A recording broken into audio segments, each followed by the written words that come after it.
All right, all set. Hey, Yep. Nikhil, Hey, welcome to which the which Nikhil workshop. are you referring to? I see two Nikhils. Good to go. So, hello, guys. A very good morning to everyone. And it's a pleasant morning today. And we thought of to have some kind of different workshops or different kind of topic today, where we have on board Mr. Nikhil Bejai, and who is one of our faculty and also an Ableton certified trainer. Welcome back, Nikhil, Hey, one more time. thanks, Hitanshu. Great. So, Nikhil, what we have in our plate today, what topic that you are bringing up for us?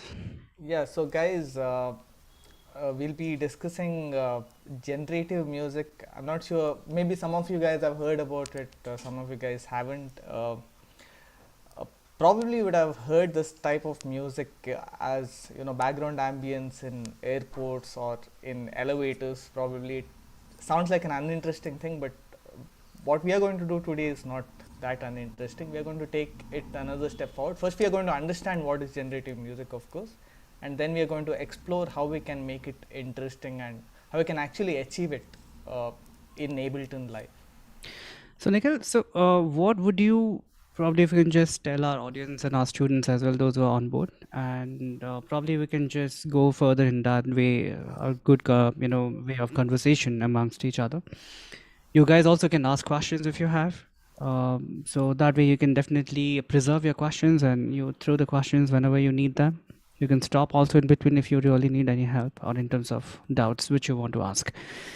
So, Nikhil, what do you mean over here making generative music? What exactly you generally mean here? Probably you can just start from Ah, there, that point, and we can just proceed further. yeah, right.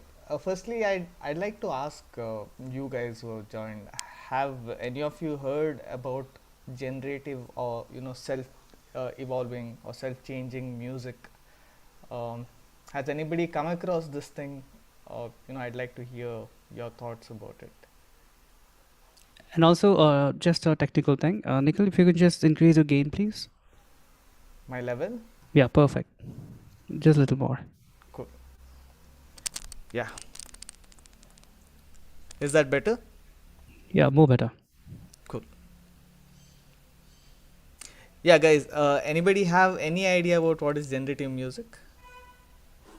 So, Anmol here, sir. So we have Hey, heard hey, Anmol. music. Hi, sir. So we have heard music in hotels and elevators, as you suggested, but we didn't. I mean, I didn't know it's called generative music, which is self-evolving. And what do you mean by self-evolving, sir? So when I say self-evolving or in general, generative music, um let me just do one thing. I'll share my screen, okay, guys? If that works, right, Hitanshu? Yeah, you are. Cool. Yeah.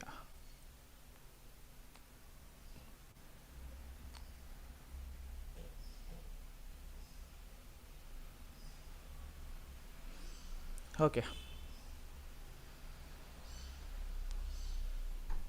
Just full screen this thing. Hide this. Okay, let's do it. So, basically, first of all, welcome, guys. Thank you all for taking your weekend after hours to uh, join the session, and hopefully, this will there'll be something for all of you guys to take away. And yeah, we'll get started. So, essentially, we are going to make generative music. So, what is generative music? As Anmol asked, uh, generative music is having patterns, having patterns which are already set in stone, or the composition or the note patterns which are already set in stone, but we have parameters which can cause those patterns to change or evolve, or just the sound dynamics to keep altering in a very continual way without us having to manually interfere with it, or very minimal interference. So music that is ever different and changing, and that is created by a system. So where we come into play is actually setting up that system to be in a state where it can keep evolving on its own. It sounds pretty interesting, right? uh, but yeah, the popular application of this uh, sort of worked out in airports, restaurant ambiences, and okay, elevator was a very harsh thing to say, but it sort of works for that kind of settings where the music is interesting, but it's also not distracting or as interesting that you actually leave your drop out of your conversation and start paying attention to it. Meaning there are no structural movements or a tension release sort of energy changes. It's just ever changing. It's just background music. Uh, but I've figured out sort of a way to involve instruments and aesthetics which are not very typical of this kind of music, as in the kind of music that I want to show you here. Probably it wouldn't be played on an elevator or on an airport, because it might be a little too intrusive. So generative music was popularized by this guy called as Brian Eno. Okay, so he's a very popular record producer from the 70s, 80s. He's worked on a lot of pop records. I have his Wikipedia page here open if you guys want to have a look at it. So yeah, this guy is a British producer. He's worked on with a lot of popular rock and pop artists, and he came up. See, he is a self-described non-musician, and he always has this tendency, or had this tendency, to think out of the box and work out music in very unorthodox ways. So he actually came up with this concept of generative music with his solo records, and I have one of his albums from the 80s to play for you guys. I hope you guys can hear the sound.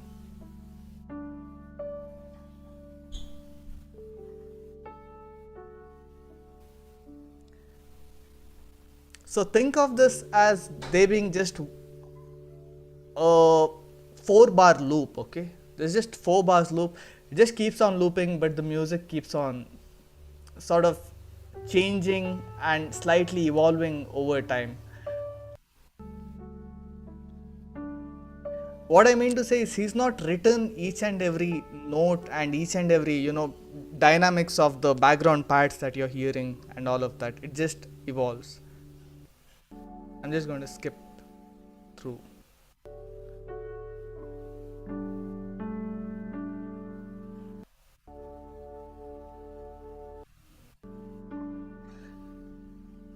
So the music was designed to be continuously looped as a sound installation. This particular record, with an intent of diffusing the tense, anxious atmosphere of an airport terminal. See, there's a purpose to this, and to achieve this, sought to create music as ignorable as it is interesting. See, a very nice way to put it.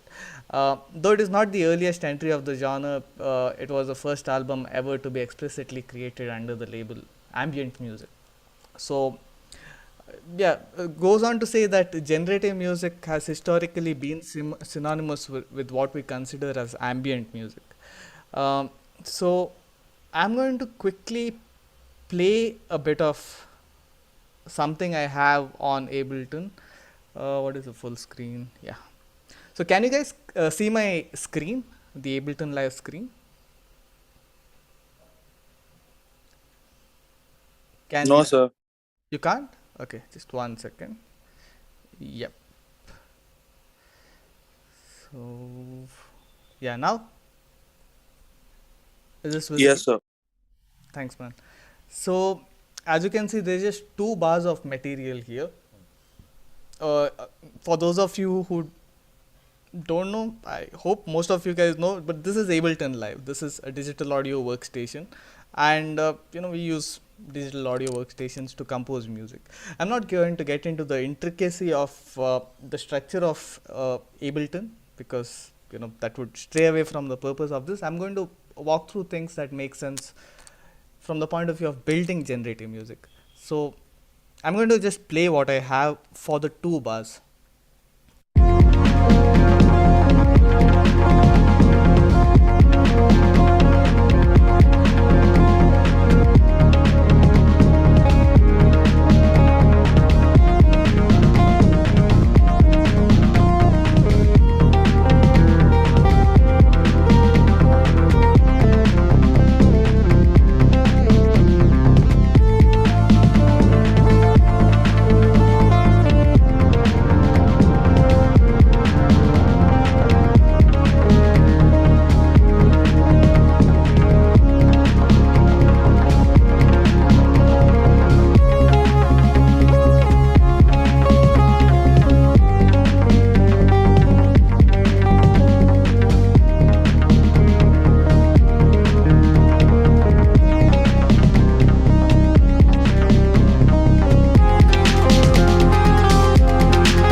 essentially I have a single loop working wherein I can for every pass sort of change the scale, the root note, switch between a major scale or a minor scale, control the variation in the dispersion of the notes across octaves.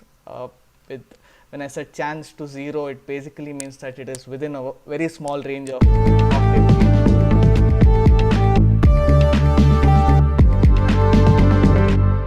Intensity is essentially the intensity of the hit.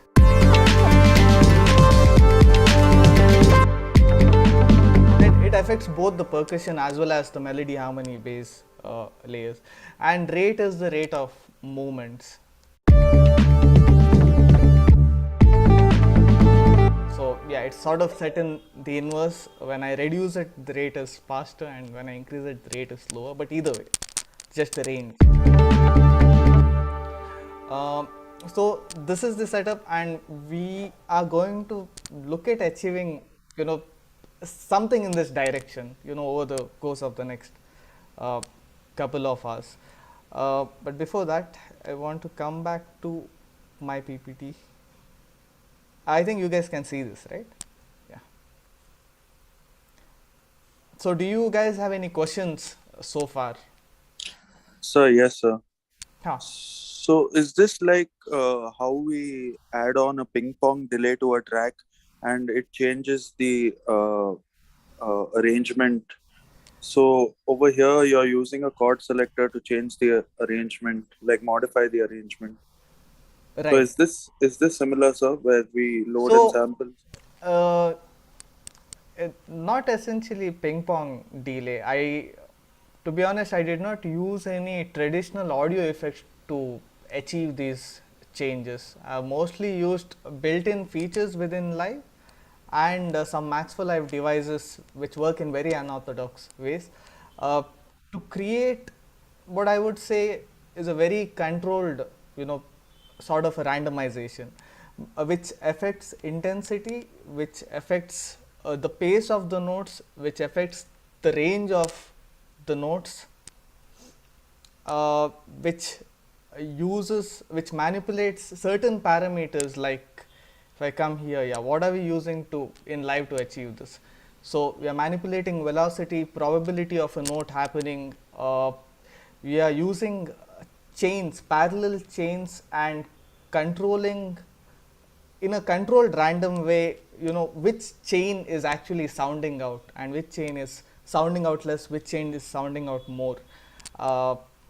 We use certain Max for Live tools which I'll walk you through. Pretty simple stuff, but they do, amazing things. And we'll be walking through a bunch of MIDI effects which actually, help set this up in a meaningful way. Yeah, we'll be understanding how these tools work and apply them to create some fun generative music. So we'll be creating drums first, and then we'll work on the melodic layers. Yeah, do you guys have any other questions? No, sir. Thank you. Cool, man. So we'll get right into it. So what I'm going to do is I'm going to actually delete this. I will start with the drums. Okay, so what I'll do is I'll just delete this and I'll create a new clip. Let's just create a 1 bar clip. So if you guys have any questions about what I'm doing with respect to Ableton Live, feel free to pause and ask.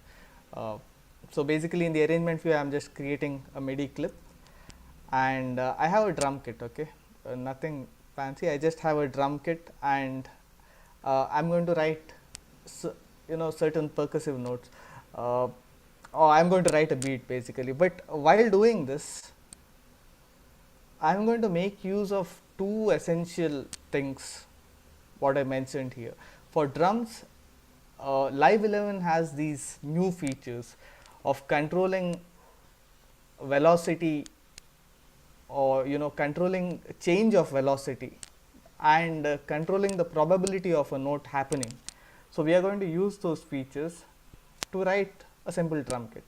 to write a simple drum loop.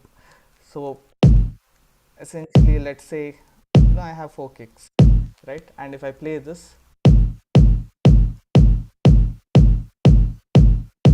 right, now I'm going to add these claps.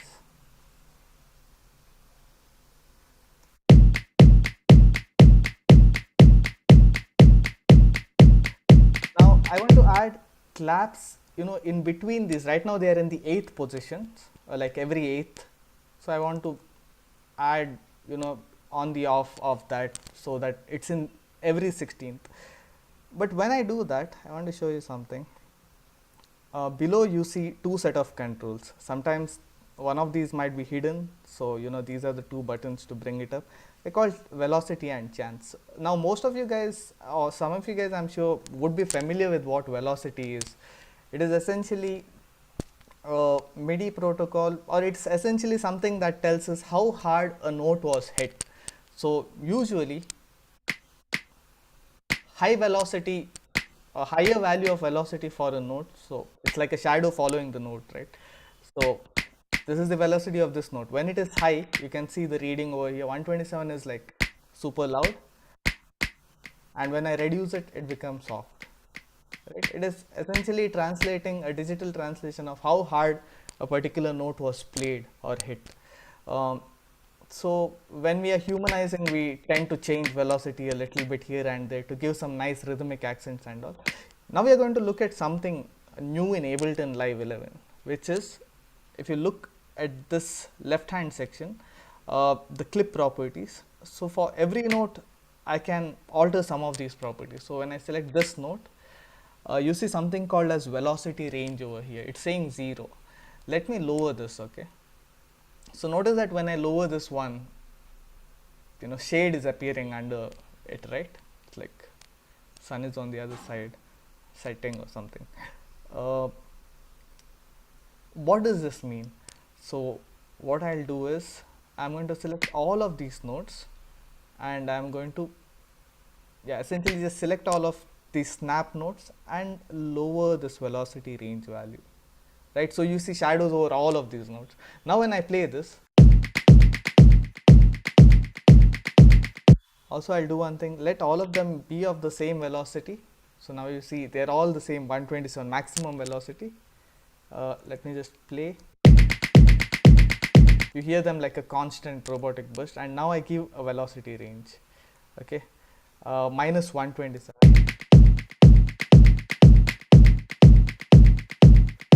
So basically,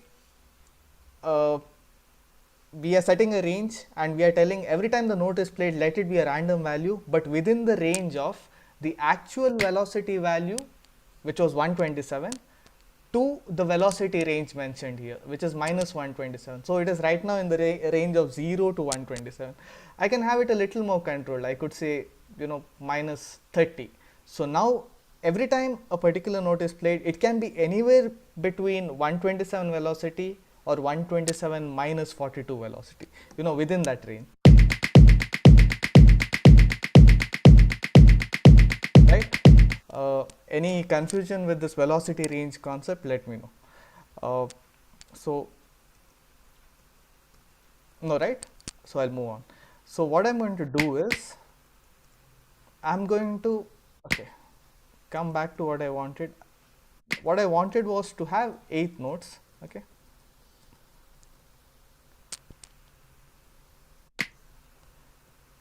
Have not much of, a little bit of, velocity randomization. But along with that, I'll have the 16th notes, right, or, the off times in between the 8th notes, and I'll lower their velocity value as well as the range. So now it's a little more.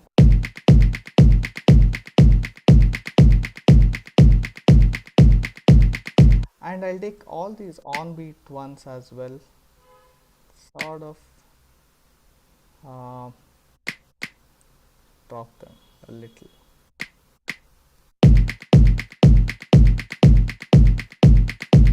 So now it's a little more natural in its movements, right? Now the next thing what I want to do is add,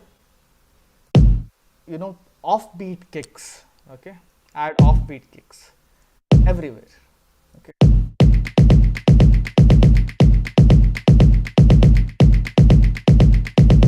But when I keep looping this, it doesn't sound so cool if it's repeating all the time, right?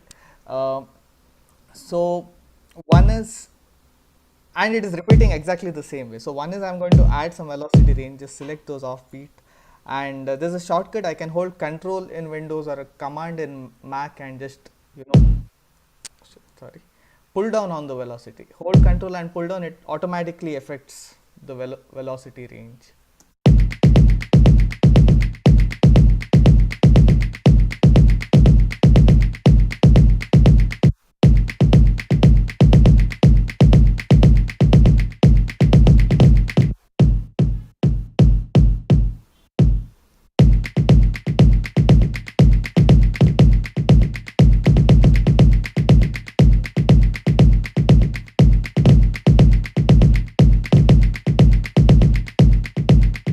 And one more thing what I want to do is select these guys and introduce the next idea, which is chance, right? So chance is essentially the probability of note happening or not. So you can see for every note, just like velocity, there's this parameter of chance lurking right below the note. When I select a note, I can, it automatically highlights its velocity as well as chance parameters. So chance of 100 means it happens 100 out of 100 times. When I say chance of 63, out of the 100 times that the loop plays, this note will only play 56 number of times, and it is randomized how that 56 is distributed. There's someone in the chat. Okay, my bad. All right, so I'm going to leave this at 100%, right? But I'm going to select these notes, the offbeat ones, and make a chance of like for 50%, okay, 47%.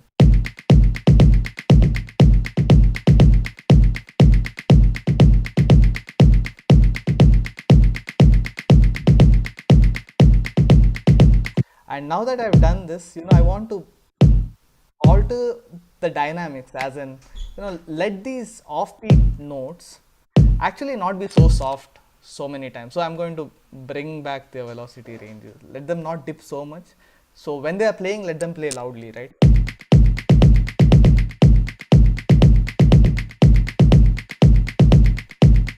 And it feels like, okay, that is sort of working, but still it feels repetitive. That is because the kicks on the beat, right, they're happening all the time. So I'm going to select kicks on the beat and bring down the chance of them happening a little bit lower, not as low as the offbeat ones, but slightly higher. This is to taste, basically.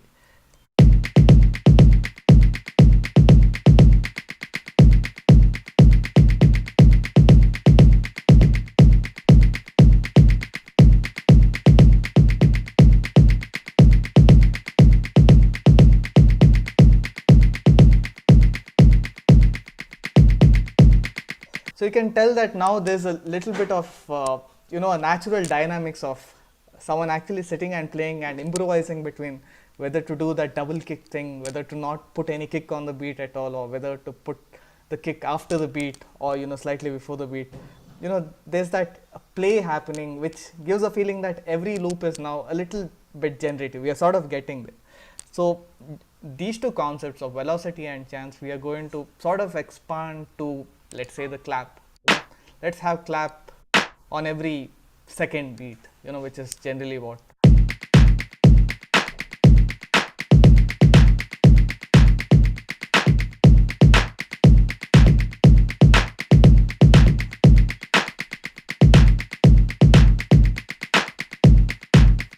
But let the second clap not happen all the time. I'm going to set its velocity to 50%.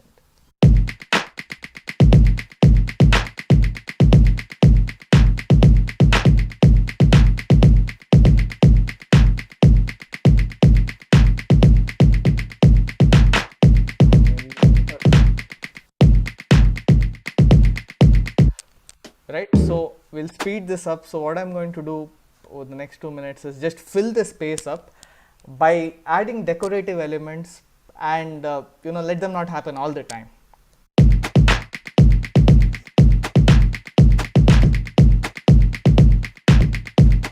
Let them not happen all the time, and when they happen, let them not happen at the same intensity each time.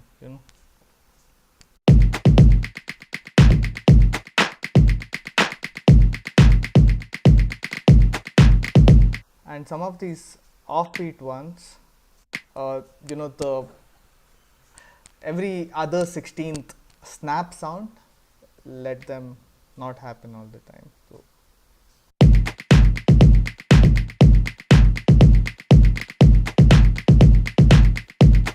lowering the chance.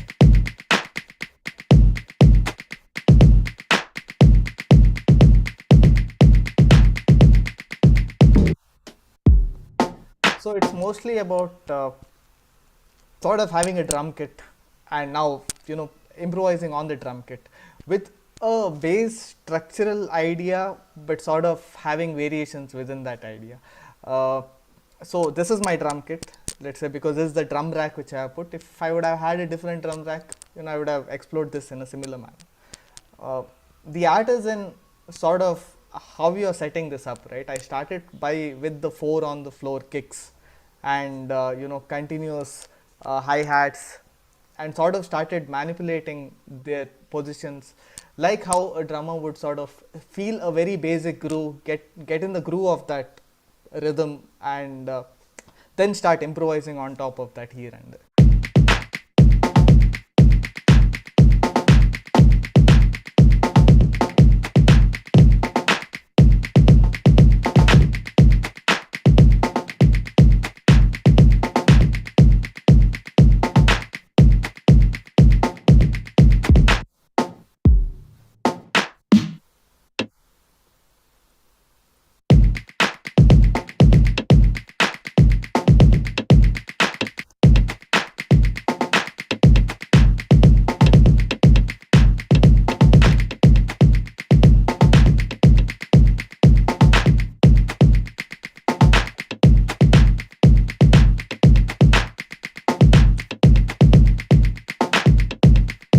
So now what I want to do is, except the first kick, right?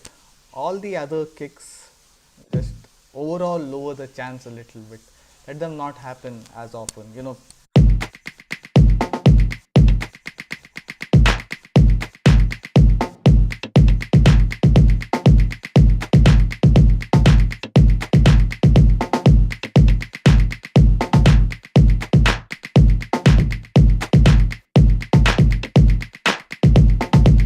Right. So I think we are at a nice place with the drums. There's a bit of changes. It's not entirely going haywire. There is control, as in there is a groove. It's steady. It's not like confusingly going from one place to another place, as if the section has changed. Within that section, this changes. So I think now let's get into working with melodic sounds. So do you guys have any questions so far? If you do, let me know. And let's see how much time we have. Okay, cool. So for the melodic sections, what we'll do is, let me just remove all of this, right? Should I?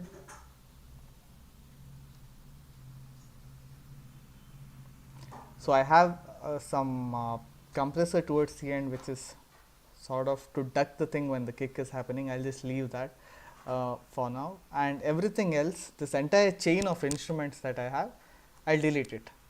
So essentially there's nothing. Just minimize this, and yeah, it's just a MIDI track, right? There's nothing happening. So I'm going to create a clip on my empty MIDI track. Just add a note, right? So let that note play. There's no sound to play that note. Also it's soloed. Okay, now let me just solo this for a bit. First thing is, let's add a sound. Let's go to,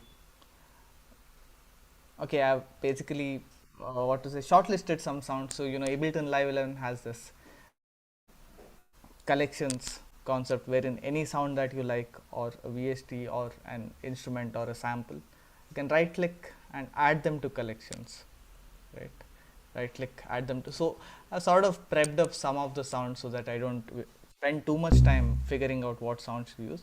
So right, let me just add this sound.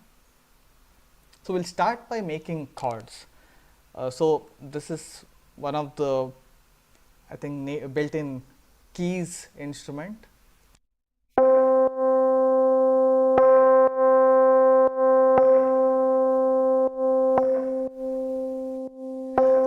So right now there's just one sound. So I'm going to leave this here, okay? One note. There will just be one note, and we are going to start manipulating this note. So what we'll do is quickly put in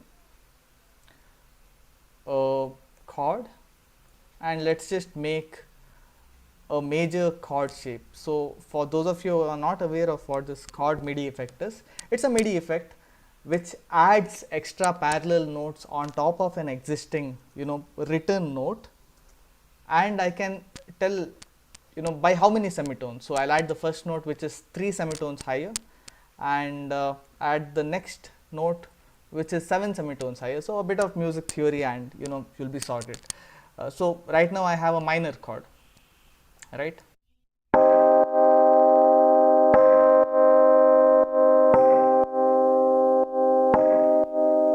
And I'll add one more note. Let's go to 1 octave lower.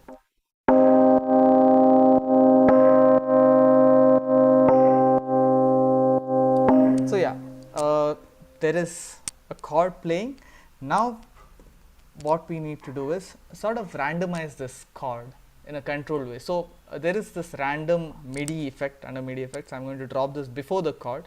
So the random effect, basically what it does is whatever note is playing, it is going to randomize the pitch of that note depending on the chance parameter. If I say chance 100%, it's going to randomize it all the time.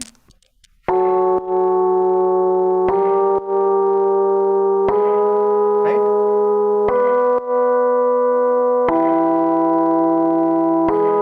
It's only randomizing it higher. So if I say a bidirectional, now it is going to go higher as well as lower sometime.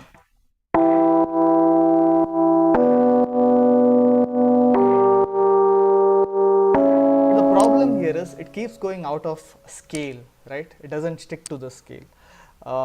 So Ableton has that also sorted out. So you have a scale MIDI effect. Essentially, if you look at the presets, there's a bunch of different scales for you to choose from. So this is like a correction facility, okay? So within this chain of different devices, this note information is going from left to right, as some of you guys might know, the signal flow. It goes through random, it gets randomized, it goes through chord, that random note turns into a chord, and now after that I need this correction facility of scale. I'm not going to put it as it is, I'm going to put a preset. Let's put a major scale preset, okay? So now whatever notes are passing through, if there is a note which does not belong to the C major scale, so bass is the root note, and this whole system is giving a major scale. I'm not going to get into how this is working, even that is also interesting. So it's doing a C major scale, so whatever note is outside the scale, it is going to be shifted to the adjacent correct note, right? So if I say, let's make it D sharp, so now it is in the D sharp major scale, so all the notes passing through will stick, or will be adjusted to fit into the D sharp major scale adjacently.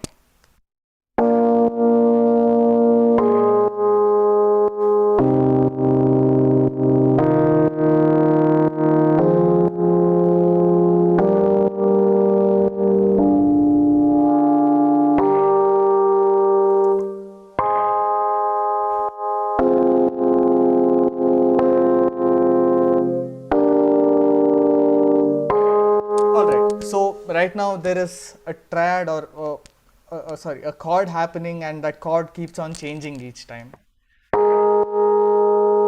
just have that. Now, to make this even more interesting, what I can do is basically group this.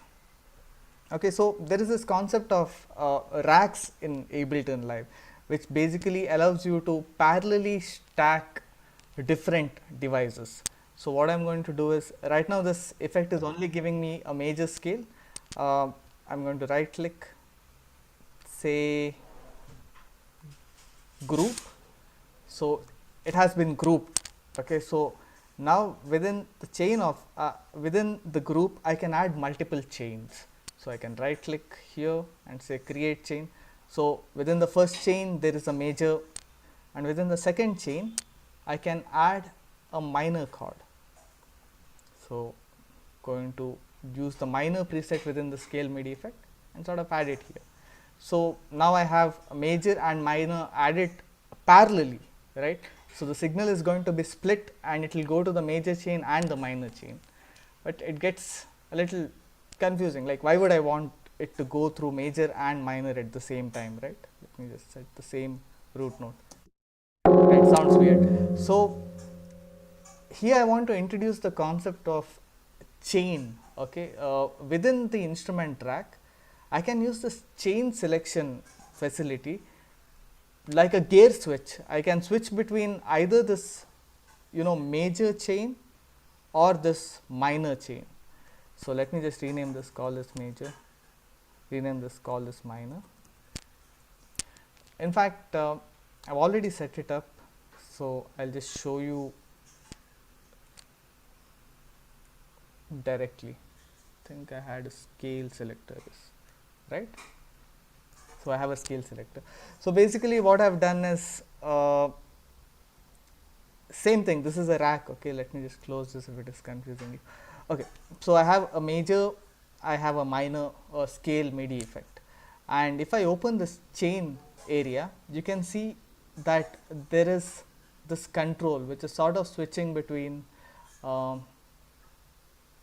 which is sort of switching between a major and a minor chain. So you see that there is this blue line, and when this upper connector, sorry, I think, yeah. So when this upper selector, see, when I move this knob, it's sort of moving that upper selector. So when it is in line with the major chain, I'm hearing only the major chord come out.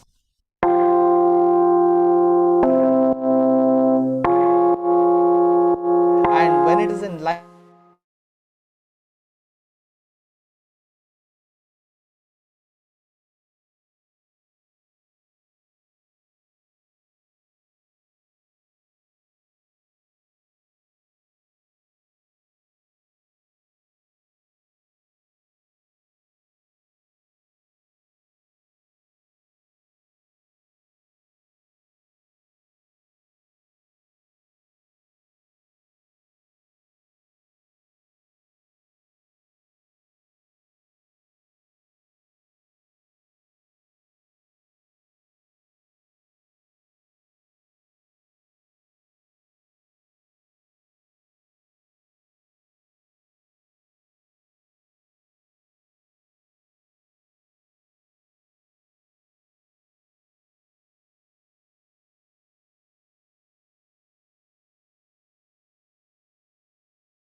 Really sorry, guys. My system just froze and I just, restarted the software. I hope you guys can hear me now. Let me just. Yes, sir. Meanwhile, if you guys have any questions about anything that we spoke so far, feel free to fire away. Let's see how much time this takes to load. So in the last thing, Huh. you were talking about how the scale affects the major or the minor notes, sir. Can Right. you repeat that again, sir? Because I quite didn't understand what uh, happens when you move the scale. Okay, that rack, no, that chain thing. Ca- You're talking about the chain. No, in the last there was one thing called root and then scale. Those two knobs. You said if I select the top, it Okay. will select the Okay. major. Okay. You know what? Hmm. Cool. If you're interested, then I'll quickly set that up so that way it should boost the understanding. So let me just. So Uh, the whole session crashed, sir. but I got back this session. Don't worry. Oh, okay, sir. So no, Ableton didn't get stuck. My Windows got stuck for some reason. Oh, too many applications at the same time. Probably, yeah. We are recording. We are doing Yeah, this. sir. We're Yeah. streaming. All right. So, but yeah, this is the beauty of live, at least, that if it crashes, no, it sort of recovers to your last undo moment. 9 out of 10 times.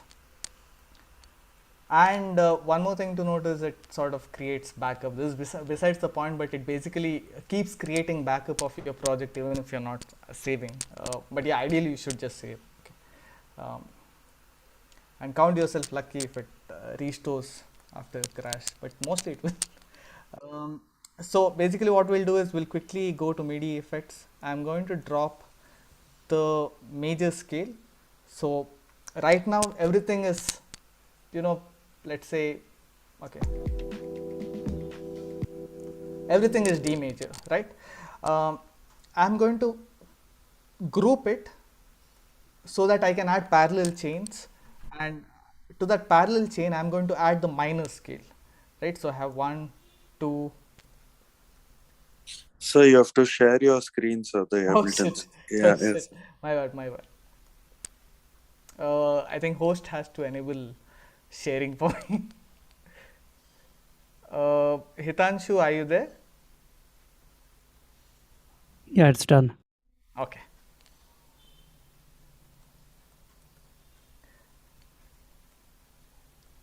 All right.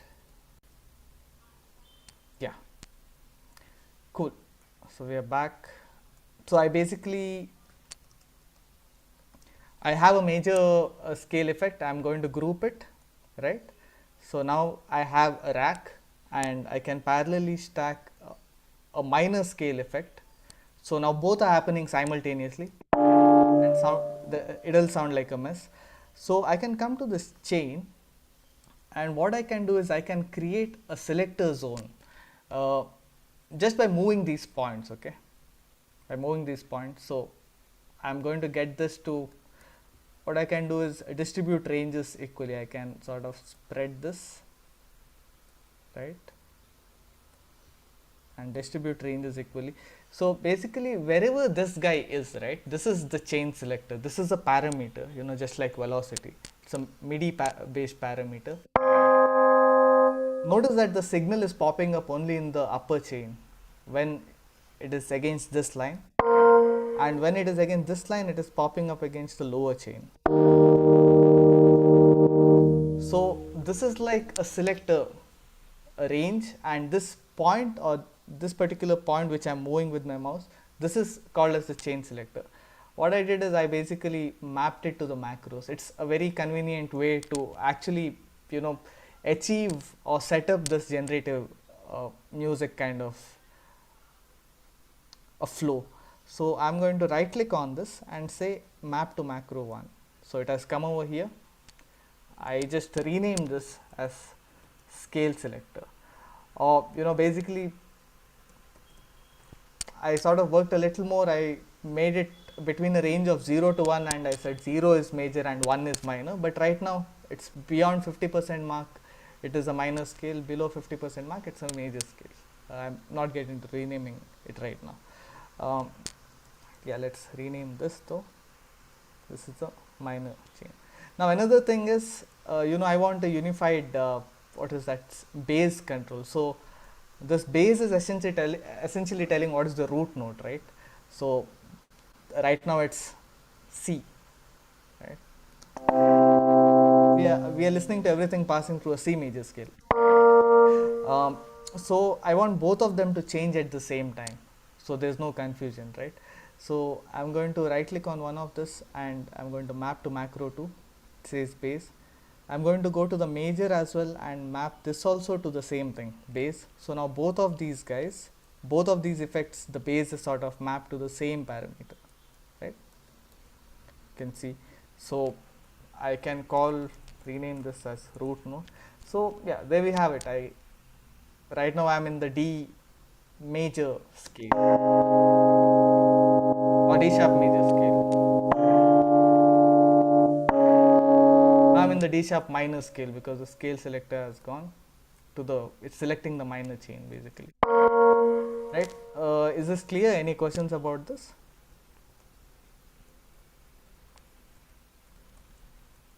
No, sir. Okay, so basically I named it scale selector. So this is going to be my one-stop shop to sort of control the scale at any given moment while the play is going on.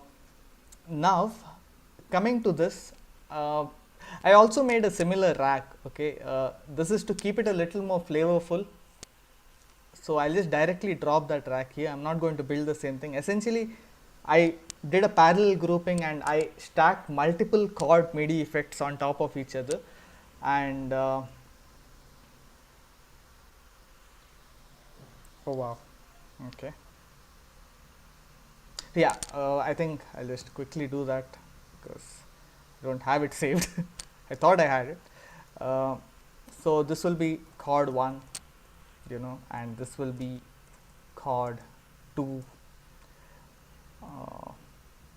Or better yet, what I can do is I can go to the current project. What is this called? Right, this guy, and I can drop this track. So this is another very cool thing about Ableton, which is I can go to previous saved versions of the same project and sort of drop individual tracks or clips, right? So I just dropped the same track I had on this project before I deleted it, and there is my chord selector. So I'm just going to drop this here, right? I just drag and drop that one chord. Okay, I don't need this. All right, so I have the chord selector here. Very nice work, neat workflow trick. I think it's there since 10 and 11. So basically what I have here is 4 different kind of chord positions, right? So I get different results each time.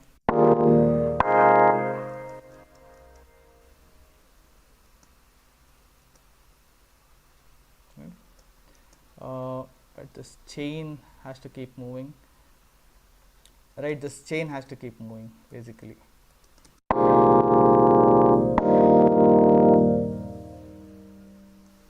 You do some adjustments to this.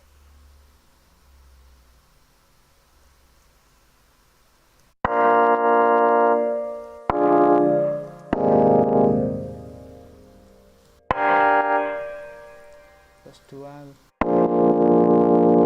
Okay. Fine.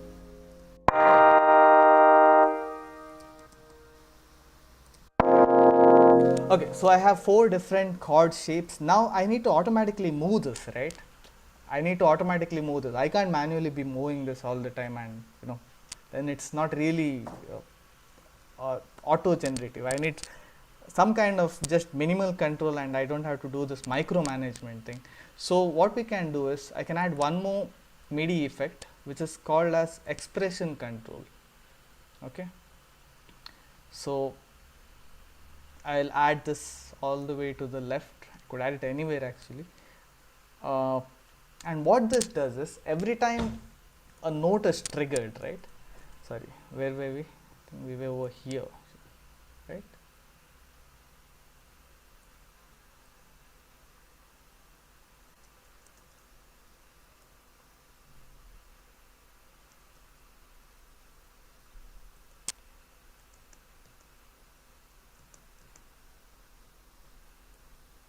What is, oh, right, okay. So this was the clip.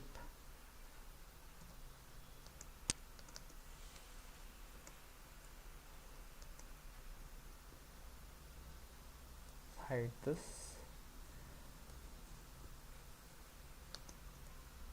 So load this, okay. Okay, so what I can do with this expression control is, every time a note plays, right, it sort of generates the values of various, incoming MIDI parameters.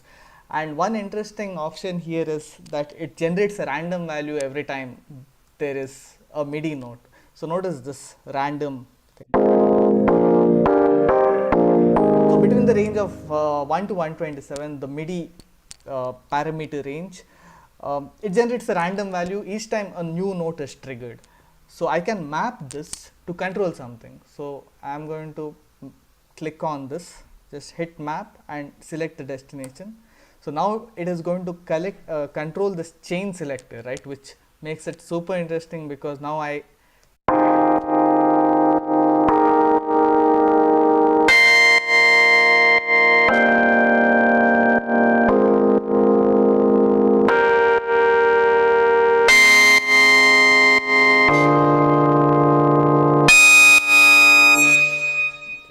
think I just need to tone this down a little bit. Yeah. And also let me just quickly put an EQ on top of this, because it's getting very annoying, the lows.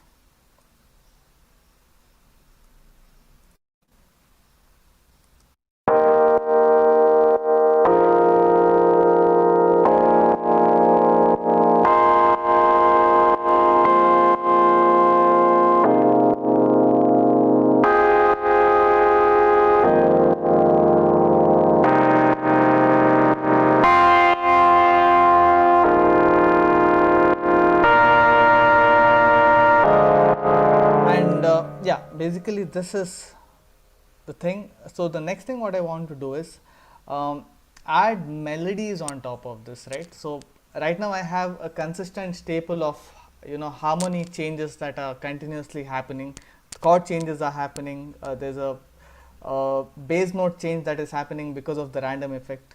Let me just tone this random down, it's a little.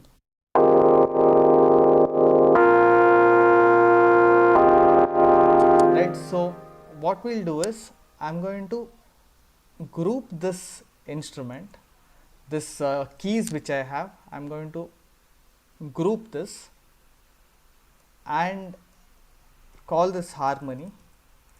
I'm going to add a parallel chain for melody. So what we'll do is actually add see if I have saved something over here. Okay, I think I'll get to that. So let me just pick an instrument. Think let's go with synth lead.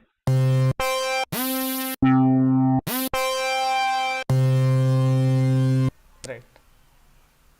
So I just dropped this instrument, okay? The thing is, in this chain so far, you guys might have noticed that I have chords coming in, right? In the signal flow, I have chords coming in. I doubt this will play a chord. It's playing one note at a time because it's sort of a monophonic synthesizer at this point. But it's just going to play that one note. So to make this interesting, I'm going to add an arpeggiator within this chain, right?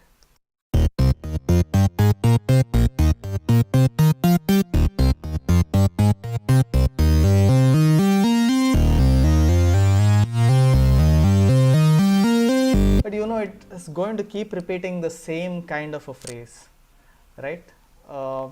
So ideally, if you guys are familiar with arpeggiator, we can change the pattern. Right now, it's just doing sarigama, sarigama. I can make it, sarigama, sanidapa, sa, ga, ra, ma. Like, we can just get permutation and combination out of the notes which are playing. So to do this in an interesting way, what I generally like to do is actually have one more randomized uh, expression control, and we can switch each of these controls. I'm going to exploit this random feature, basically map it to the arpeggiator, right? Okay, so right now it's mapped. Okay, so notice this, every time now I play this,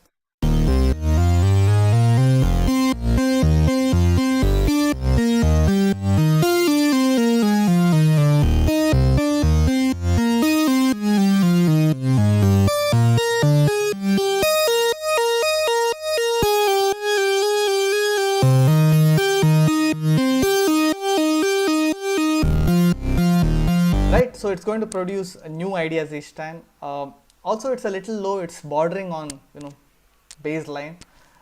I'm just going to add a pitch MIDI effect. Okay, drop it inside this chain and sort of transpose this up by 1 octave.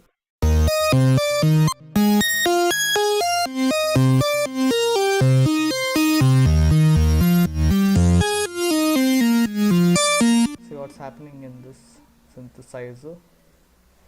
Okay.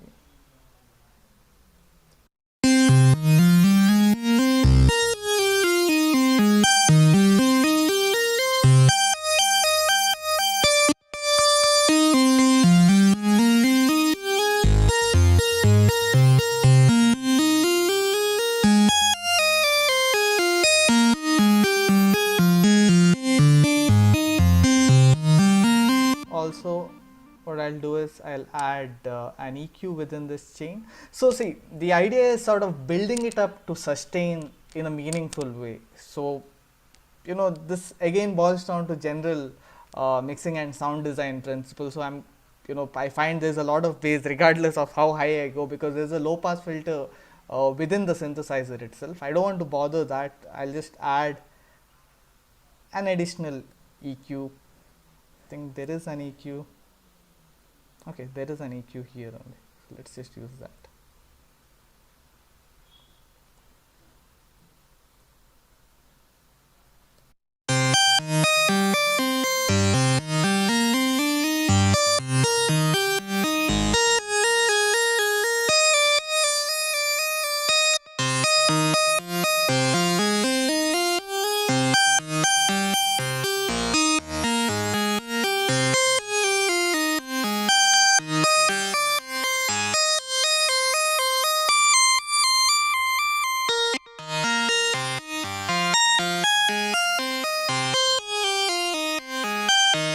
Right? So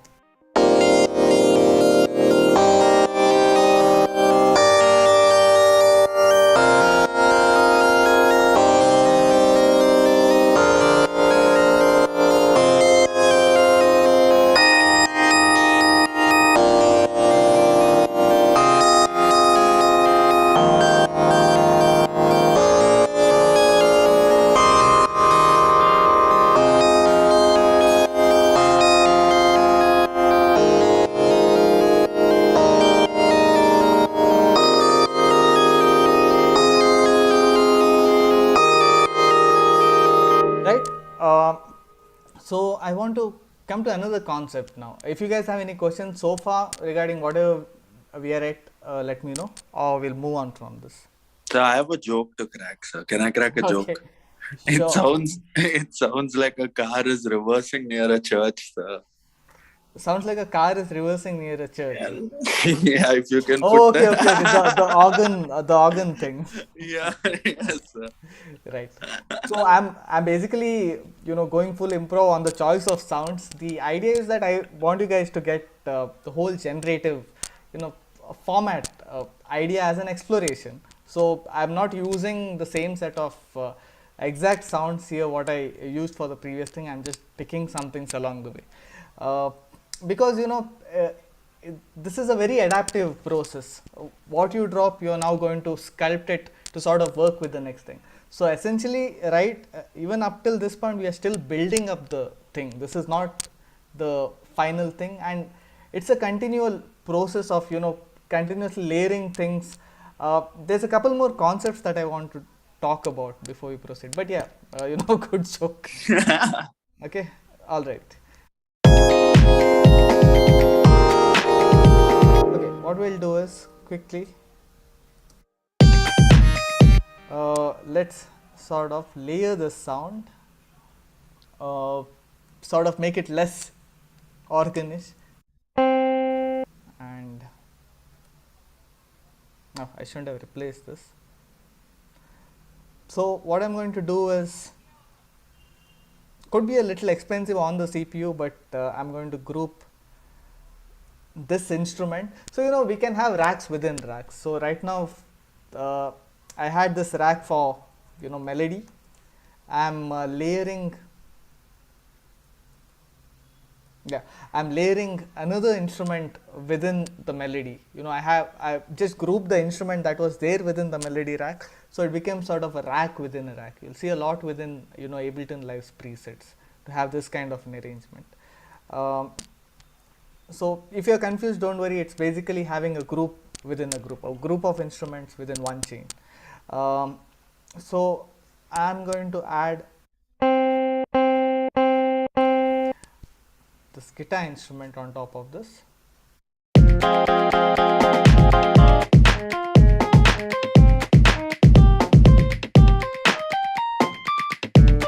So the problem is, within this arpeggiator style, there is one thing called chord trigger, which just triggers a chord, which can be a little tricky if it's not a monophonic instrument. So what I'm going to do is, I'm going to adjust the range. So the beauty of this random effect is that I can adjust the maximum and minimum ranges. So essentially, within an arpeggiator, right, this chord trigger comes somewhere towards the end, below the random options. So I'm going to sort of try and cut down how low it goes. Let's come over here, chain selector, no, sorry, style is the parameter within arpeggiator. I'm going to reduce the maximum.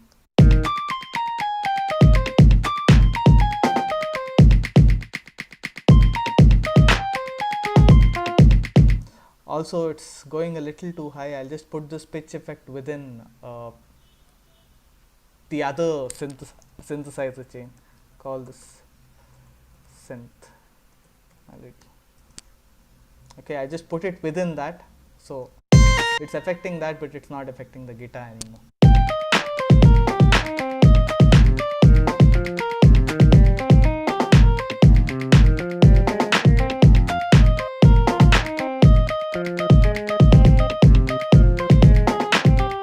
And this arpeggiator with the changing style is sort of passing through both the chains, right? So both are sort of unified in a way.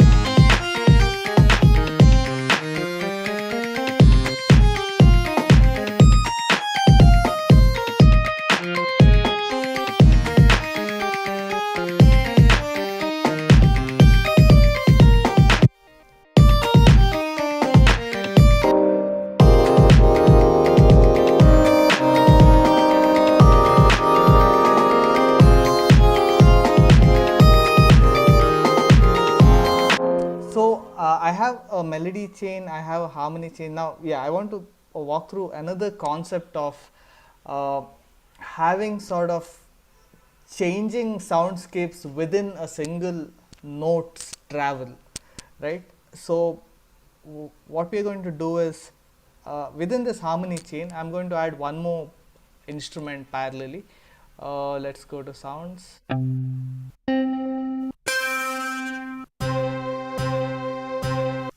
Not that. Let's put maybe strings.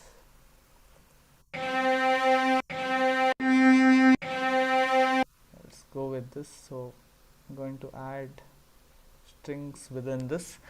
So I have strings.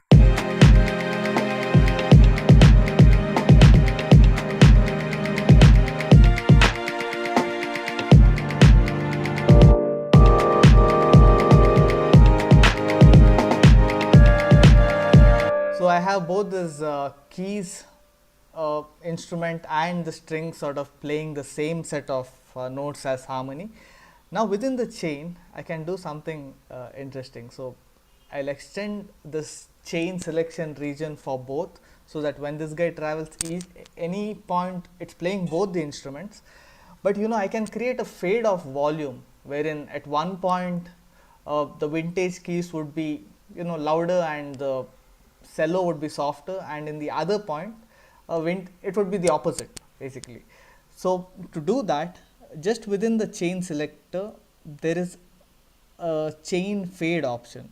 Okay, so this is the track fade, or basically the chain fade, fading in volume basically, or velocity. I'm going to set this up like this, and imagine putting crossfades basically on audio clips, right? We have the crossfade functions. This is sort of working similarly. See, if you notice the volume balance between the two of these chains, I think I could show that better here. Oh no, let's just stick to arrangement. So you can see that the volume of the keys is less.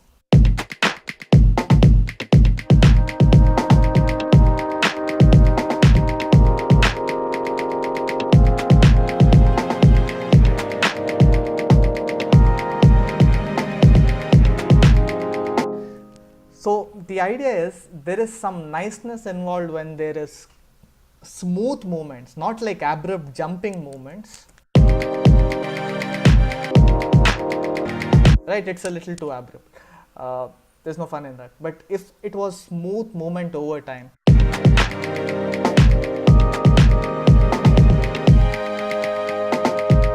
right, there's some kind of beauty in that expression.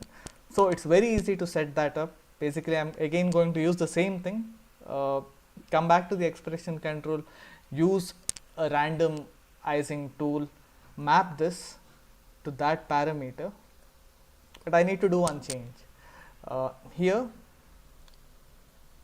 Okay, so this was the one, right? Yeah, you have to keep tab of these things. Nothing that you can figure out in one small trial and error thing. Yeah, so basically there is the rise and fall control, which is sort of synonymous with attack and release. So this is the rise time. So by default you would have noticed it was 0 milliseconds, so it would immediately jump to that new random position. But when I say take some time, it is going to smoothly jump.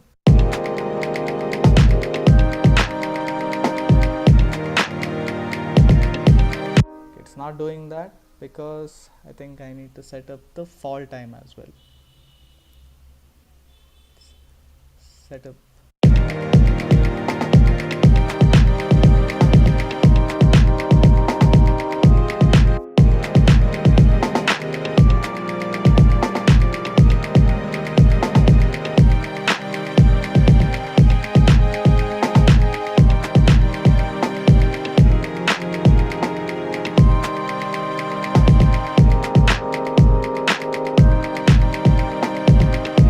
So you can see, right, it's doing that smoother travel. We just need to give more attack and release times. So it's mostly trying and trying to find a balance of how much timing to give.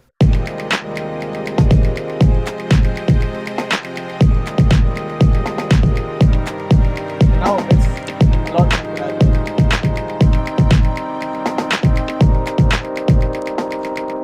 I think we need to be a lot more slower than that.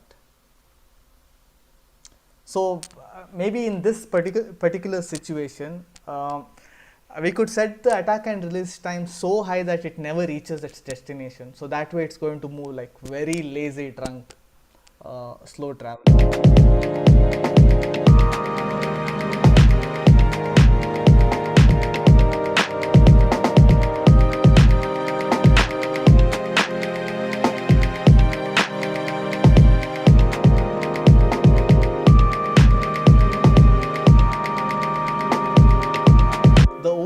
buttons on the that vintage keys, it can get very annoying. It was getting very annoying, but now when it is smoothly fading in and out with the cello, no, it's actually sounding very meaningful.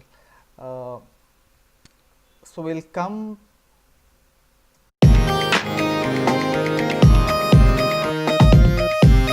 Okay, I want to tone down this synth.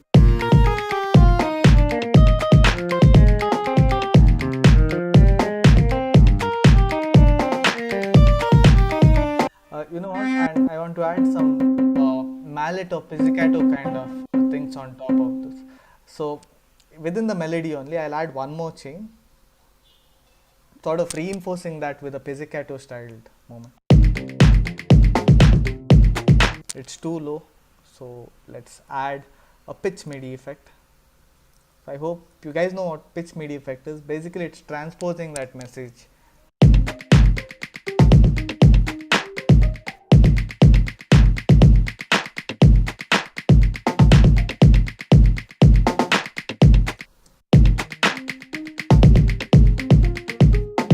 But the problem here is that it's too soft.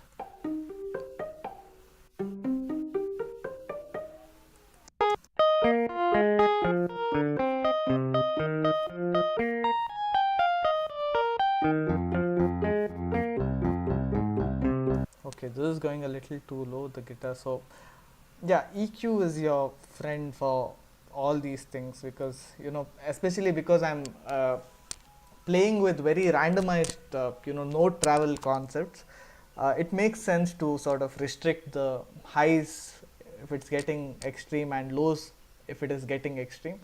Mostly treat it like a scientific experiment only. Observe for a few loops and see how low it can get.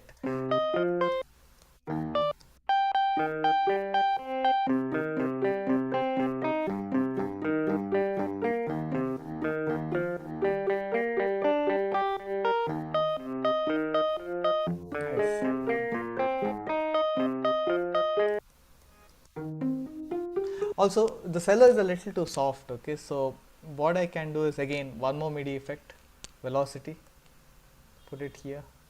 Sort of velocity is the MIDI effect which can control it's sort of like compression but for velocity. Okay, actually I have something called as a compressor over here. Oh, it's compound, but yeah, this drive is doing a similar thing.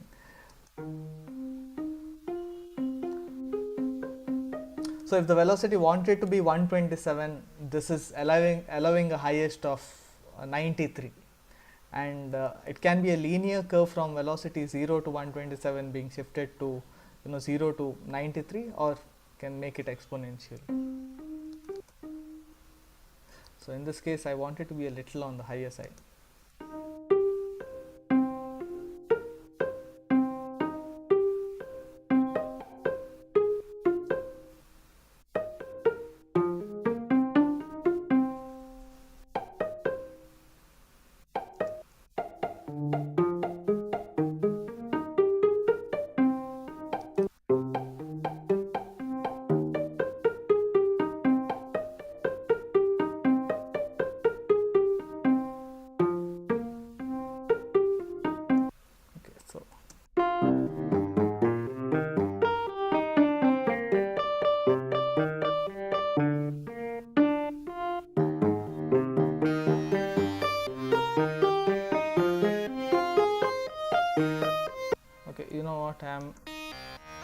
I'm going to replace the synth with piano itself.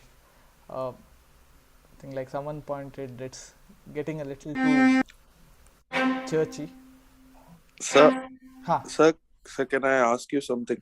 Sir, can we also add a panning effect where the last cello bit is panned from left and right, sir? So, okay. Like only one element, only the cello is panned. Yeah, randomly Definitely panned. we can try that. So what I'm going to do is I'm just going to change this one instrument and we'll get on to that. So are you guys familiar with this LFO tool? I think some of you guys would have.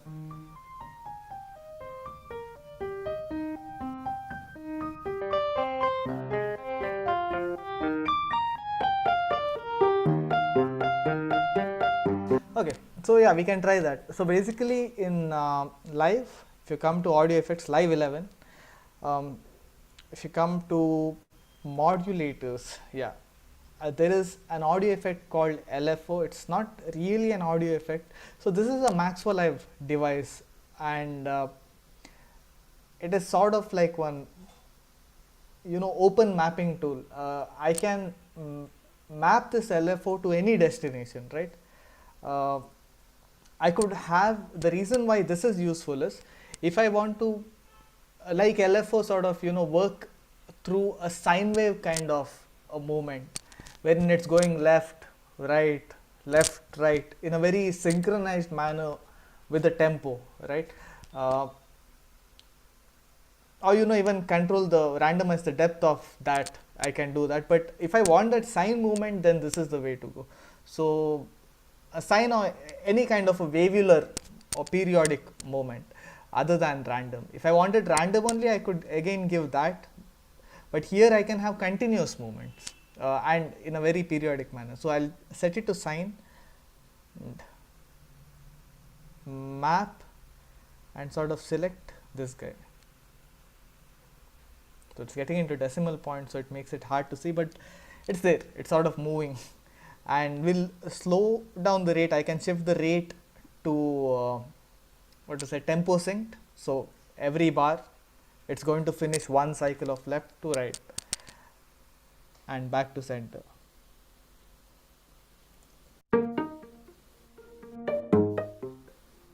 Okay, my bad, I did not map it to pan, I mapped it to volume, sorry. This is pan, right? Yeah, right. I'm seeing why is the volume disappearing, is some phasing happening.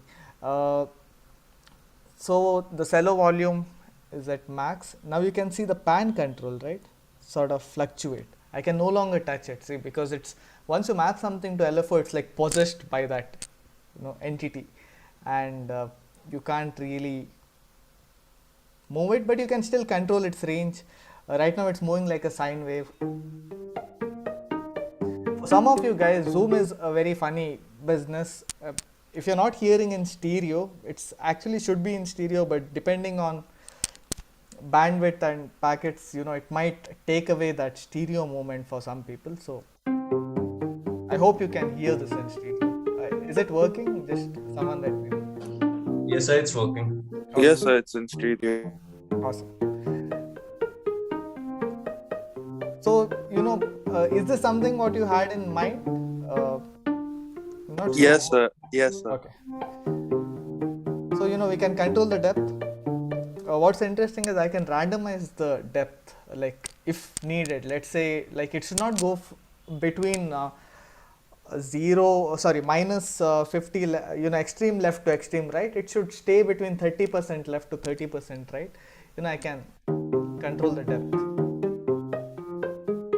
Because it depends, right? Maybe if it is too bassy, you don't want to move everything so much.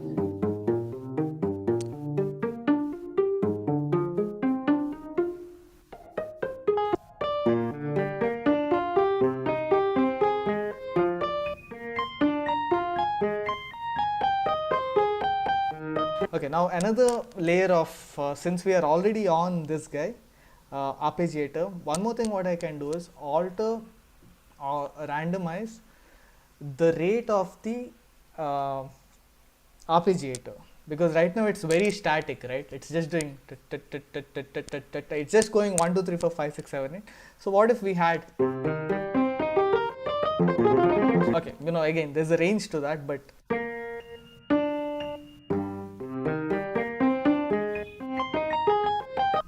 what if we had that range of travel or range of the arpeggiator rate, wherein it's like meaningfully changing into musical rates, slower and faster.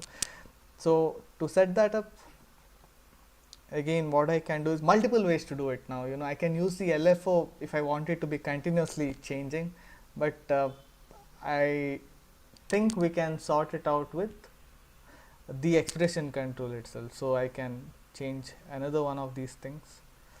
Okay.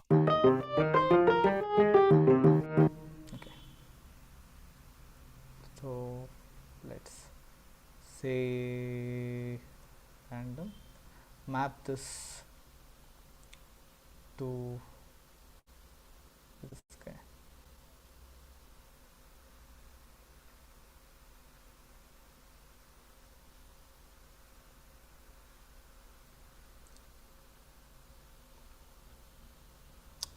Oh, I think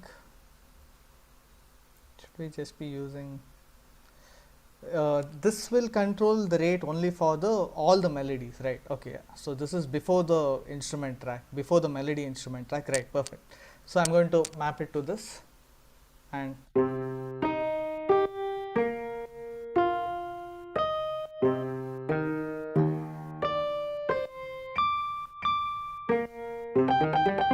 yeah, so it's a little too chaotic. So what we can do is again affect the minimum and maximum range of that, synced rate. So this is the one.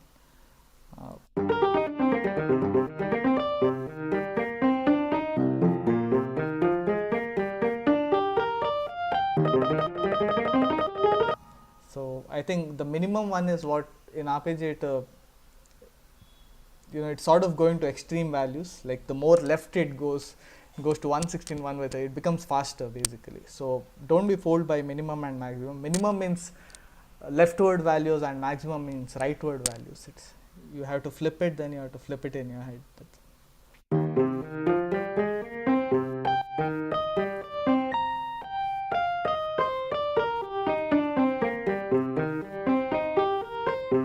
What is 44?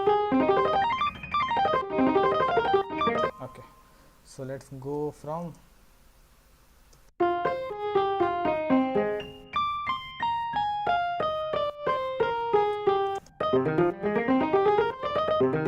okay, perfect. So we'll go from there to I think 80.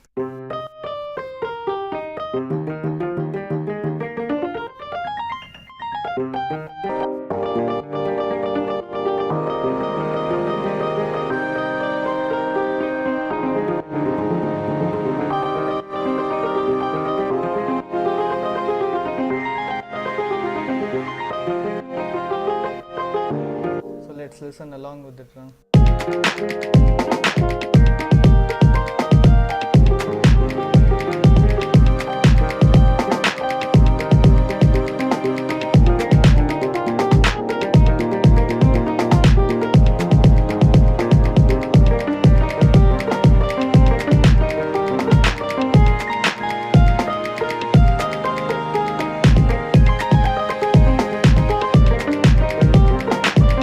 Okay, granted this is a little slow paced thing. Overall maybe we could use slightly toning down the tempo, and these are all subjective to what we have, right?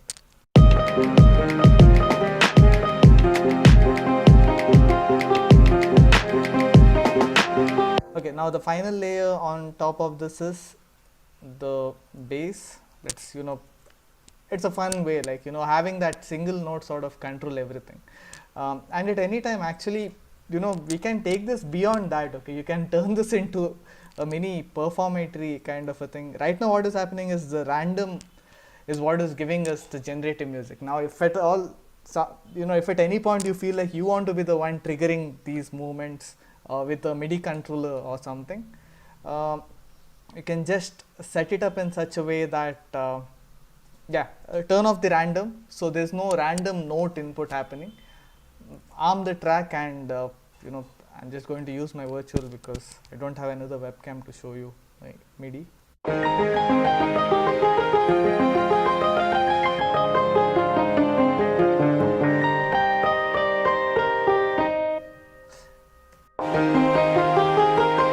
I think I know why it is sounding so lush now, because the source velocity was 100 here.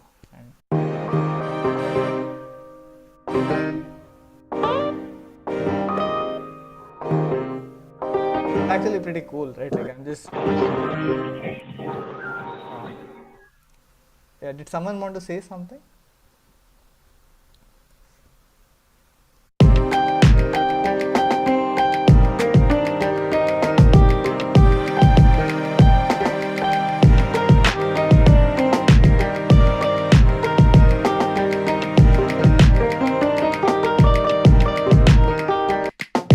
on the bass channel, what we'll do is we'll just put So something. it sounds damn cool.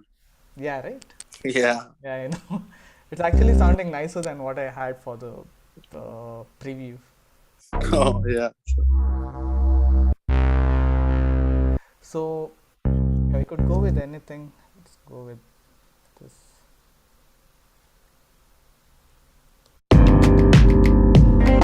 Yeah, so it's sort of like the signal flow right now. Okay, it's better to solo. You hear a chord, so okay, it's basically the chord effect which is triggering. So immediately I'm going to put. You don't really have to be very calculative, premeditated about. Okay, it has to be this way.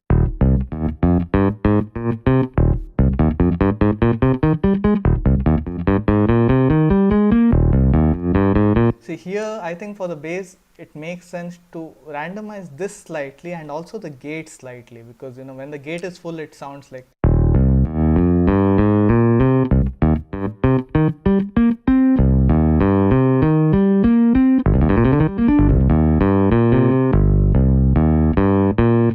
So we'll randomize both these guys. We could again use a LFO, or we can, since I want to move into fixed values, I'll use this one. Velocity, sorry, random, map it to that. So the beauty of this random effect is, within the expression control, now each of these different random parameters generates a different random value. You can see it here at the input.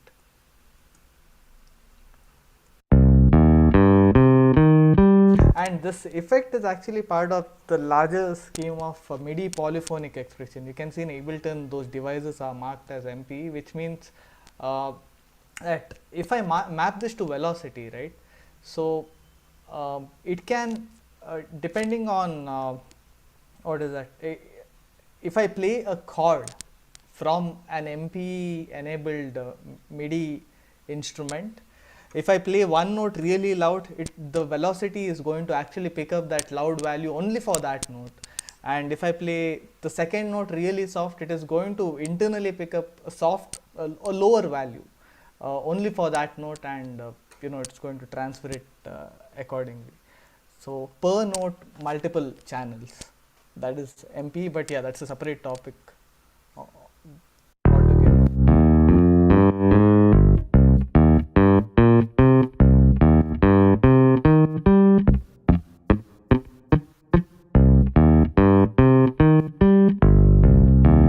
Okay, it shouldn't cross 100 because then they start overlapping and it sounds muddy. So which one was this? Okay, this is one pane here. Okay, so I'm going to set this to 50. Ideally, what you would want to do these are pretty lightweight effects. Okay, it won't take up too much CPU because they are playing with MIDI parameters, right? And MIDI is usually lightweight. It's audio that is the culprit, which will take up too much of CPU for processing audio.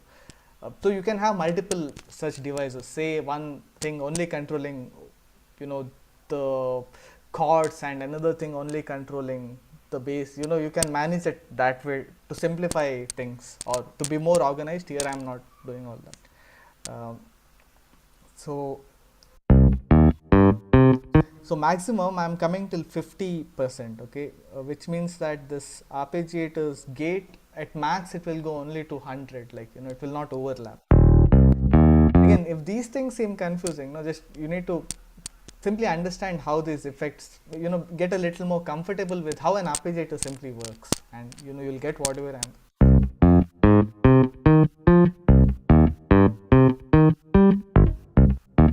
And the second thing is to randomize the rate.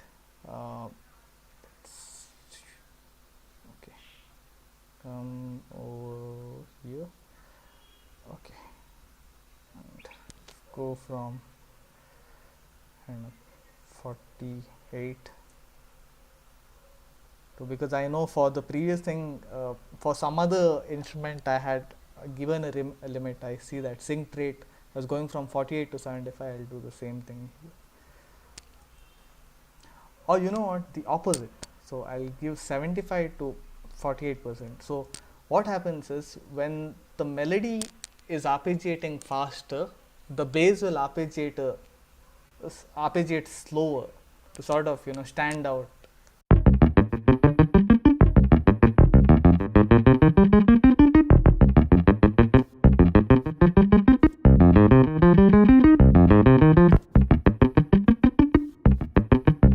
Wait, what did I actually set this to?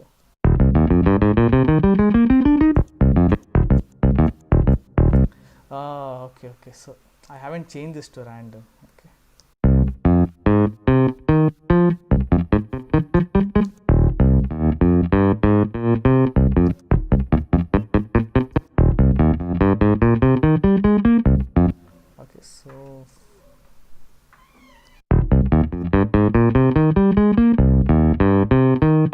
Okay, so I think now if I play this along with the melody layers, let's say one of these guys, just to check.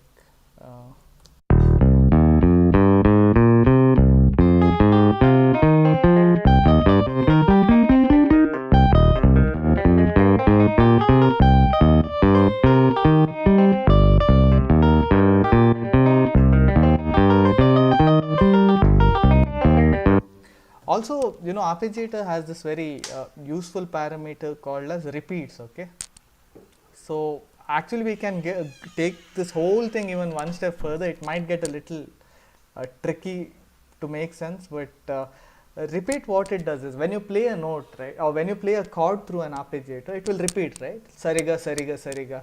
By default, the repeat is infinity, meaning if I play the chord, it is just going to go sariga, sariga, sariga until sunrise if you're slept on the keyboard.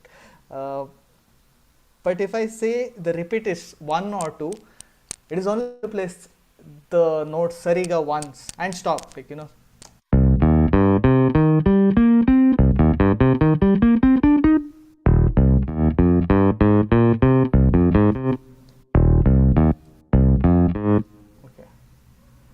Now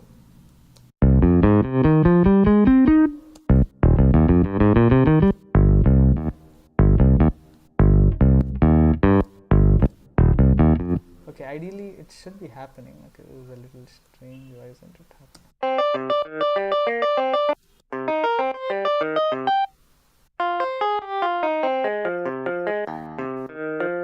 Okay, that is because there are too many notes. It's sort of finishing the journey. It's not able to finish the travel of, it's basically I put sarigama padanisa. So it's like across this entire length it's playing sarigama padanisa, and by that time the loop is restarting and that whole cycle is starting again. There's too many notes basically. So I think if I reduce the number of notes going into this, I can kind of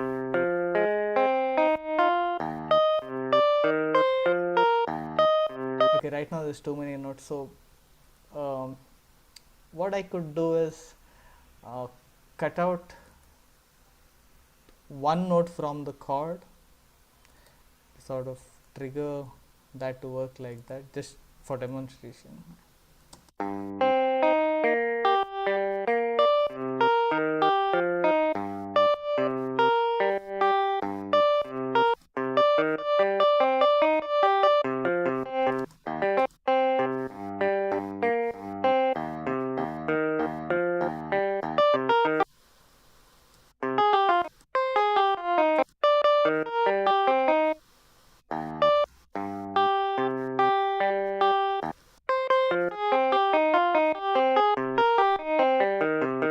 Yeah, these other styles, down up, some of the styles, they within their single set only, it's a very long chain. It sort of plays sarigama and it has to play sanidapa magarisa, so it becomes a little tricky in this particular situation. So I'm just going to restore that back, but essentially it is that. I think if I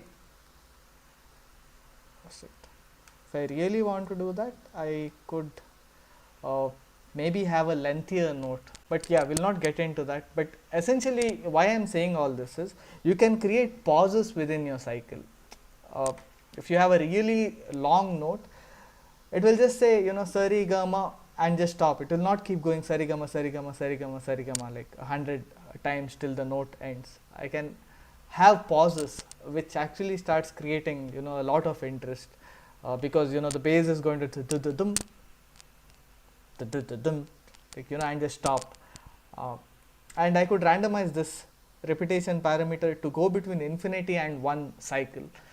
Uh, and, you know, then it is going to be continuous sometimes and just stopping abruptly.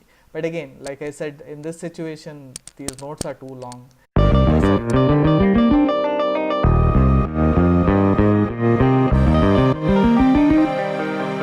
It's actually happening. Okay, cool. So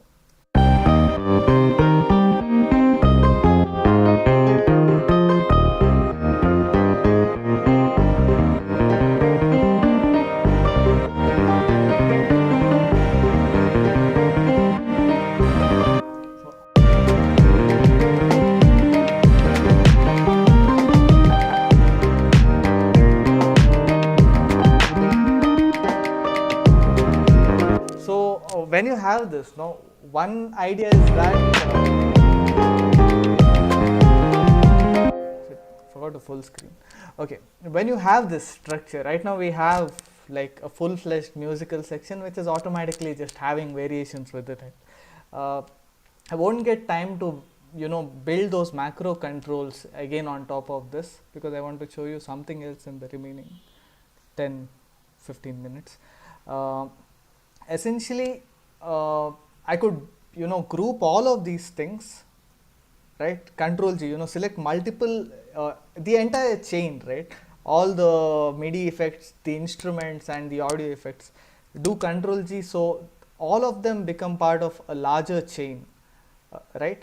And I can assign speed dials for controls that I want to, you know, just adjust every now and then. Something what I've done here in my example. So, you know, I made a rack out of everything, and, you know, just controlling the random chance, controlling the root note, controlling the scale, major or minor, the velocity intensities, and the rate of the LFOs. So these are things that I have, you know, done as speed dial, so that I can do minute changes here and there, and then print them as an audio file or just stream them, right? So, oh shit, just stop sharing my screen. Okay. So yeah, basically what I want to show you guys next is, this is sort of an extension of this. You know, you can just have this being generative and generative and generative, or you guys can actually use this feature, a new feature of Ableton Live, for comping, or, you know, creating takes, building multiple takes, and sort of work out an arrangement out of this. What I mean is, I come to an audio track, I say resampling. So now it is listening to everything that is playing. I'm not going to explain uh, what these things are in detail, but basically I'm recording whatever is playing on this track, right? So you can see information is coming. So I'll just hit the record button.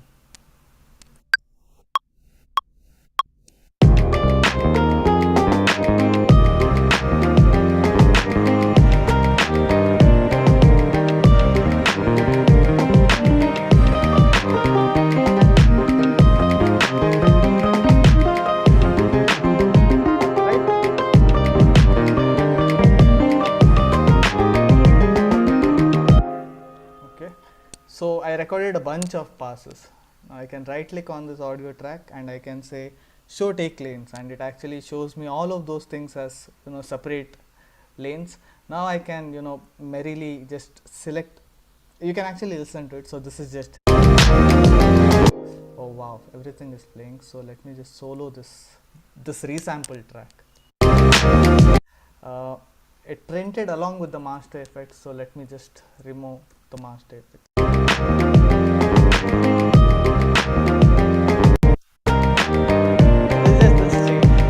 So every individual chain is there. I can listen to them, audition them. The beautiful part of this is I can select some pieces of one of the takes. Just select them and hit enter. It becomes part of the main take. Then, okay, you know what? Select this part of the main take. Select this part of the main take. This part of the main take. select this part of the main take. Okay, so now I can just listen to the main take.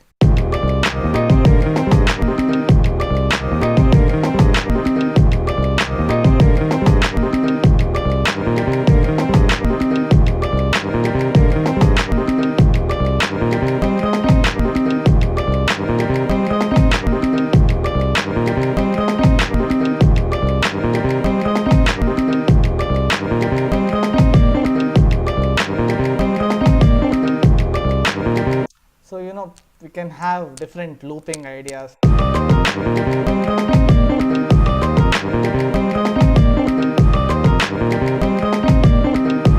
And like, oh, this is cool, I want to use this, so just hide the take lanes, and this is your idea now, like whatever, like, this is the part. Or we can get into the whole sampling cycle of maybe minus the drums, record everything, and that's entirely getting into the sampling ball game. But a lot of possibilities once you have generated this. You can use it for doing a solid arrangement like this, or you can leave it as a regenerative kind of a thing. So do you guys have any questions before? Sir, can you repeat how you took the MIDI track and made it an audio track, sir? Audio? Yes, sir. 1 second. So let me just delete this. So very simple, okay. Basically, I take an audio track. Okay. Any audio track, you have this option within the inputs and outputs. Say this is the audio track. Audio from is there. No, right now external input means if I've connected a mic and all, but I can change it to resampling. This is a Okay. feature in Ableton. Okay. In every DAW you can do this. Basically, you want whatever audio is going to master. Right now, all the audio is coming from master to our ears, right? Master Correct. and then zoom. So resampling is a way of getting that audio which is going to master on an audio track. So right now, Okay. see, when I said resample, see, all of that is coming here. If I arm this, I can see that. Whatever is going to the master, you'll see the same mimicry or same mirror image here. So now I can record this on the audio track. I'll simply, okay, I have armed it and I just record.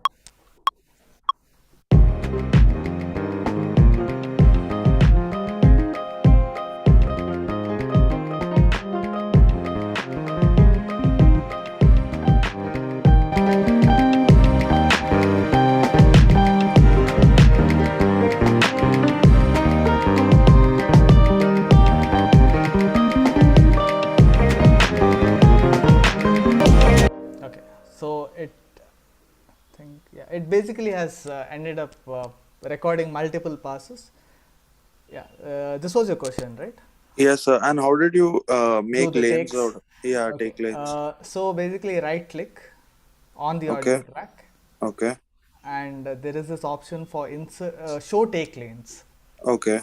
Once you have done this process of multiple looping within the single audio track, multiple loops of recordings, show take lanes, and it will automatically show you Every loop. Okay. as a separate step, and I can make everything part of the main step simply by selecting them and hitting enter. So now Okay. this piece is over there. Let me select this piece and just press enter. Now this is over. So I can have very quickly scan like a very dynamic main idea. So you can't solo each take, like whatever you're We selecting. can, yeah, here. Okay.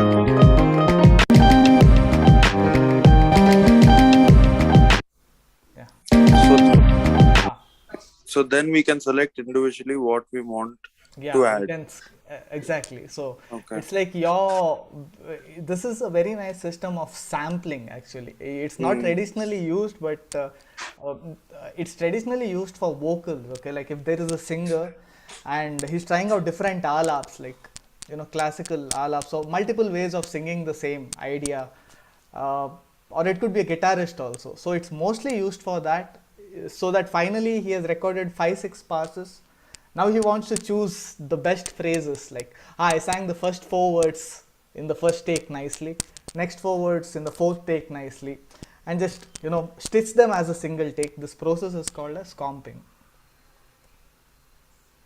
Okay, sir. Sir, and one more thing I wanted to ask, sir, can you share this session with us, sir, on a Google Drive Oh, link? sure. Yeah, I'll do that. So, because it'll be easier because it's already arranged. So, if we start playing around, then we'll get So an idea of how to. there'll be one thing, okay? So if what will most likely happen is I can share the session, but these instruments, now it depends whether those exact instruments are there within your pack set or within any, say some student hasn't either downloaded that pack or doesn't have the version of live uh, that I'm using here. If they have live 10, no, then this will not work. I'll share either way. I'll just share this session, okay? But instruments might not work. In that case, what you have to do is Replace the yeah, samples. yeah. So replace the instrument, like harmony, put some other, and you might have to do the blunt work of just making sure that it's sounding right, uh, or has the right sound for the harmony, and all those things. Yes, But sir. I'll at least you'll have the structure, so I'll Correct, sir. share it. Okay, cool. I will probably we'll figure out. I'll check with Hitanshu and we'll figure out how we can share it to you guys. Yeah. Yes, sir. Any other questions, guys?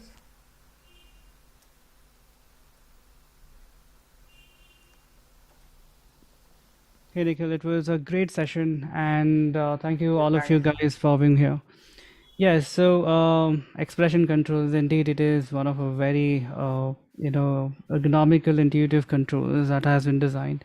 Right. And thank you for bringing this limelight of production of, ways and tricks and tips, Thanks, Nikhil. man. And it is Thanks. actually good for students and for people, those who really want to understand how powerful is Ableton Live is actually. Right. So just couple of bars, and you're kind of having a lot of transition accidentally, that you Right. are doing some magic.